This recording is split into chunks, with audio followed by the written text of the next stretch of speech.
तो hello my dear students, कैसे हो आप सब और कैसी चल रही है आप सभी के बोर्ड एग्जाम की तैयारी। तो जितने भी हमारे स्टूडेंट हैं इस बार 10th या 12th में और जिनको 2027 में बोर्ड एग्जाम देना है ना, उनके लिए आज का ये छोटा सा वीडियो सबसे ज्यादा इंपॉर्टेंट है। क्योंकि इस वीडियो में मैं आपको बताने वाला हूं कि मान लीजिए आप एग्जाम हॉल में पेपर देने बैठे हैं, पेपर और कॉपी आपके सामने है और आपको बोर्ड एग्जाम में मतलब उस पेपर में कुछ भी नहीं आ रहा है, तो कैसे आप कॉपी लिखोगे भैया, ताकि आसमान से जो है ना नंबरों की बारिश हो।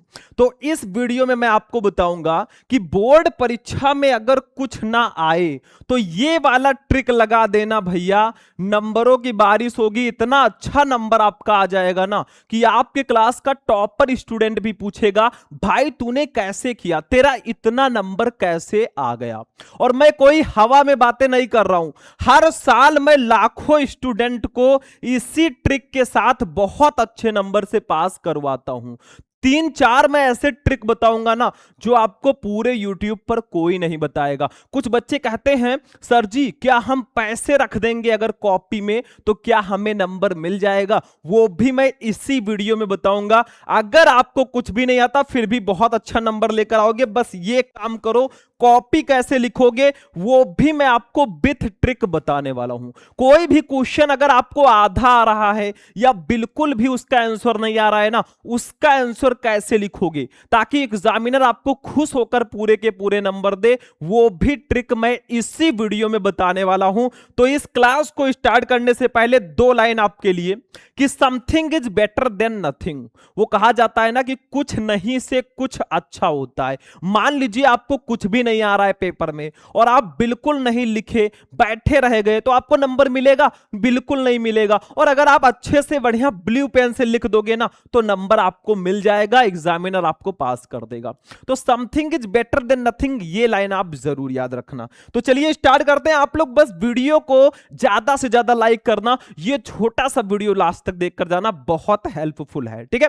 तो सबसे पहली बात मैं आपको बता दूं, कुछ बच्चे कहते हैं सर क्या कॉपी में रुपए रखने से नंबर मिलेंगे? मतलब ये कॉपी है भाई और देखो इसके अंदर जो है 500 का बढ़िया नोट रखा हुआ है, देखो ये 500 का नोट रखा हुआ है, तो क्या ऐसे आप पैसे रखोगे तो नंबर मिल जाएंगे?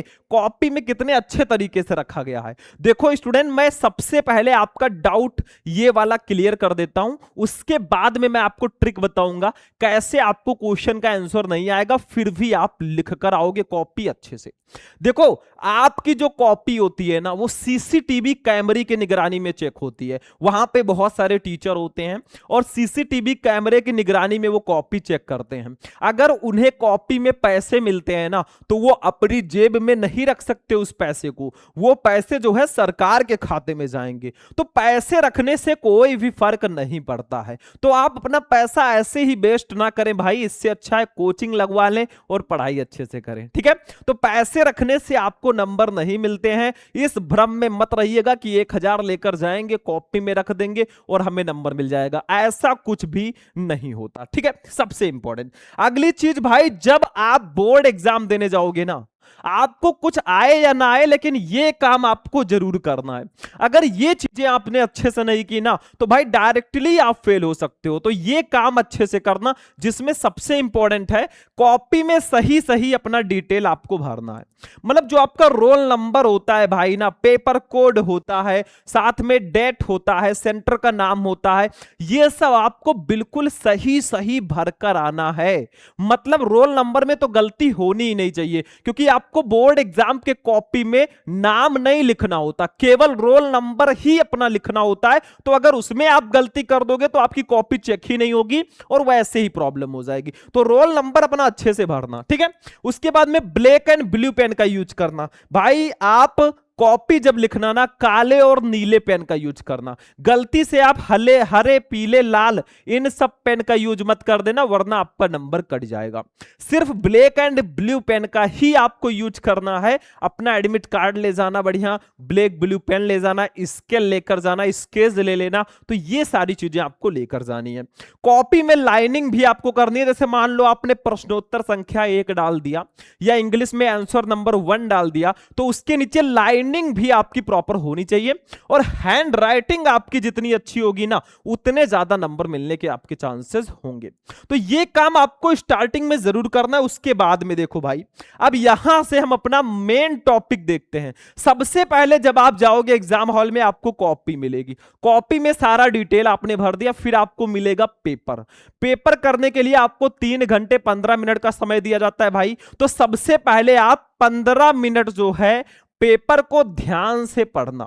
पेपर पढ़ना बहुत जरूरी है, क्योंकि पेपर पढ़ोगे ना, अगर कोई क्वेश्चन उसमें ऐसा होगा जो आपने पहले पढ़ा था लेकिन अब आपको याद नहीं आ रहा है, तो आपका जो दिमाग है ना उस क्वेश्चन का आंसर ढूंढने में लग जाएगा। तो सबसे पहले आप पेपर ध्यान से पढ़ लेना भाई, 15 मिनट। उसके बाद में 15 मिनट आपने पेपर पढ़ लिया, फिर अपने कॉपी को आपको लिखना स्टार्ट करना है। पेपर पढ़ोगे वैसे ही आपको पता चल जाएगा कि मुझे पेपर में कितने क्वेश्चंस आ रहे हैं, कितने क्वेश्चंस नहीं आ रहे हैं। और मैं आपको अभी एडवाइस दे देता हूं भाई कि समय है, आप लोग पढ़ाई अच्छे से करो ताकि ट्रिक ना लगाना पड़े। और ट्रिक मैं इसलिए बताता हूं ताकि जो बच्चे नहीं पढ़ पा रहे हैं किसी कारणवश मजबूरी में, उनके लिए ये ट्रिक बहुत इंपॉर्टेंट है। ठीक है, देखो आगे। दूसरी चीज, कॉपी के स्टार्टिंग के पेज में उस क्वेश्चन का आंसर लिखो जो आपको आता है। यानी कि कॉपी को जब आप लिखना स्टार्ट करो ना, तो स्टार्टिंग के जो 3-4 पेज हैं इसको आप बहुत अच्छे राइटिंग से लिखना, और हो सके तो सही सही आंसर लिखना। मतलब आपको पेपर में जो क्वेश्चन आता होगा ना उसको आप शुरुआत में लिखना। ऐसा कहीं नहीं लिखा है भैया कि जो क्वेश्चन पहले है उसका आंसर पहले लिखना है, ऐसा नहीं होता है। जो क्वेश्चन आपको आ रहा है उसका आंसर आपको पहले लिखना है। तो स्टार्टिंग के जो पेजेस हैं उसमें आप सही सही आंसर लिखें और बढ़िया हैंड राइटिंग से लिखना, क्योंकि कहा जाता है कि हैंड राइटिंग के जो हैं 8 से 10 नंबर आपको मिलते हैं। अगर आपकी हैंड राइटिंग बहुत अच्छी है ना तो 8 से 10 नंबर आपको ज्यादा मिलेंगे। अगर आपकी हैंड राइटिंग बिल्कुल खराब है तो 8 से 10 नंबर आपके कटेंगे मिनिमम।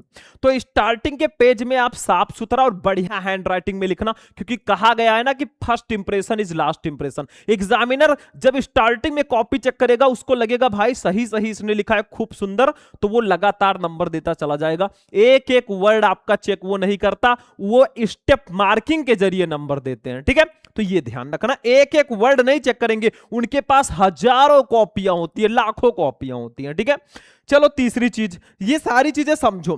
कुछ बच्चों का ये रहता है भैया कि फर्जी, हमें मान लीजिए कि आधा आंसर आ रहा है और आधा आंसर हम भूल गए हैं, तब उस केस में हम क्या करेंगे। देखो, जो प्रश्न आपको आधा आता है उसका भी आंसर आप जरूर लिखें। सबसे पहले मैं आपसे निवेदन करूंगा कि आप उस क्वेश्चन को देखें जिसका आंसर आपको बिल्कुल आ रहा है। अगर किसी क्वेश्चन का आपको 100% आंसर आ रहा है ना तो उसको पहले लिखो। फिर आपको कोई क्वेश्चन ऐसा है जिसका 70-80% आंसर आ रहा है, फिर उसको लिख दो। और जो क्वेश्चन आपको आधा ही आए ना तो आपको क्या करना है, पहले वो आधा वाला आंसर लिख देना है जो आपको आता है। उसके बाद में आपको ब्लू पेन से बढ़िया बना बनाकर अपने हिसाब से आंसर लिख देना है। मतलब अपने अकॉर्डिंग उसी टॉपिक से रिलेटेड आंसर आप बना बनाकर लिख देना, आपको नंबर मिल जाएगा। मतलब जो आपको आधा आंसर आ रहा है ना वो आप लिख दो सही सही, फिर आप अपने अकॉर्डिंग उसी टॉपिक से बना बनाकर 3-4 लाइनें ऐड कर दो, नंबर मिल जाएगा। बैठने से कुछ नहीं होगा। अगर आप सोचोगे भाई इधर उधर मैं ताक झाक करूं, इससे कोई फायदा नहीं है। इधर उधर देखोगे इससे थोड़ी ना नंबर मिलेगा, खुद जब लिखोगे ना तभी नंबर मिलेगा। तो देखने से कुछ नहीं होगा कि ताक झाक करते करते आपका टाइम वेस्ट होगा। इससे अच्छा है कि आप बढ़िया से बना बनाकर लिख दें। अब सबसे इंपॉर्टेंट बात जो आती है, देखो कॉपी चेकिंग मैंने बताया स्टेप मार्किंग के जरिए होती है, मतलब एक एक वर्ड आपका चेक नहीं किया जाता। उसके बाद में देखो, ये मैं इसलिए बता रहा हूं ना कि जो बच्चे नहीं पढ़ पाए हैं और एग्जाम देने चले गए हैं उनके लिए ये क्लास है। आपके पास समय है, आप पढ़िए, बहुत जरूरी है भाई, ताकि ट्रिक ना लगाना पड़े। ठीक है, बाकी ये उनके लिए जो नहीं पढ़ पा रहे हैं और एग्जाम देने गए हैं, नहीं आ रहा है तो कैसे लिखोगे। ठीक है, चौथा, जो प्रश्न आपको बिल्कुल भी नहीं आता उसका भी आंसर लिखें। देखो, पहले आपको जो क्वेश्चन आ रहा है उसका आंसर लिखना है, फिर जो क्वेश्चन आपको आधा ही आ रहा है उसका आंसर लिखना है, फिर जो क्वेश्चन आपको बिल्कुल भी नहीं आएगा ना उसका भी आंसर आप लिखना।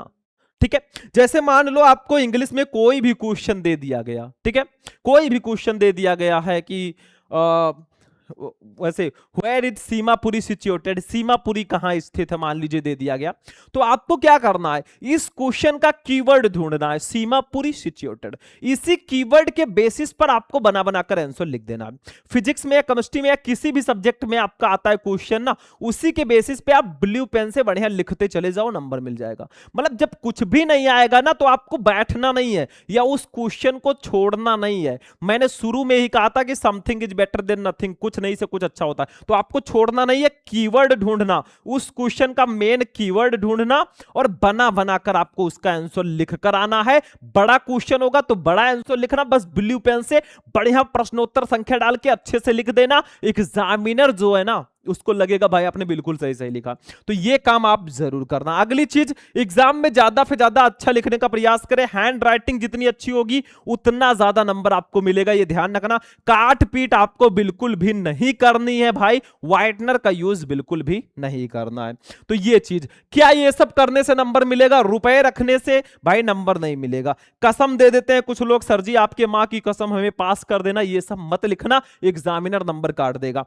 गाली देना, दुख भरी कहानी, ये सब मत लिखना। कुछ बच्चे कहते हैं फर्जी हमारी शादी फिक्स हो गई है, अगर हम पास नहीं हुए तो हमारी शादी टूट जाएगी। ये सब चीजें, इमोशनल बातें क्यों लिखो आप भाई? इससे अच्छा आप बना बना कर आंसर लिख दो, नंबर आपको मिल जाएगा। ठीक है, तो ये सारे काम आपको करने हैं। बोर्ड एग्जाम में कुछ नहीं आएगा तो आपको पहले क्या करना है, स्टार्टिंग के पेज में जिस क्वेश्चन का आपको आंसर आ रहा है उसको लिख देना, या थोड़ा बहुत आ रहा है उसको लिख देना। जिस क्वेश्चन का आंसर आधा आएगा उसको भी बना बना कर लिख देना। जिस क्वेश्चन का आंसर आपको बिल्कुल नहीं आएगा ना, उसको भी हमें बना बना कर लिखना है। सारे क्वेश्चन अटेम्प्ट करने हैं, कोई भी क्वेश्चन हमें नहीं छोड़ना है। यही एकमात्र तरीका है अगर आपको कुछ नहीं आएगा तो बढ़िया नंबर लाने का। ठीक है, तो आज का क्लास आपको कैसा लगा? वीडियो बहुत हेल्पफुल है मेरे हिसाब से, तो इस वीडियो को ज्यादा से ज्यादा लाइक करना, चैनल को सब्सक्राइब करना, अपने दोस्तों के साथ, उन दोस्तों के साथ भी शेयर करना जो हमेशा टेंशन लेते रहते हैं भाई कैसे पास होंगे। ठीक है, तो आज का क्लास इतना ही, फिर आपसे मिलते हैं किसी नेक्स्ट वीडियो में नेक्स्ट इंपॉर्टेंट टॉपिक के साथ। तब तक के लिए जय हिंद।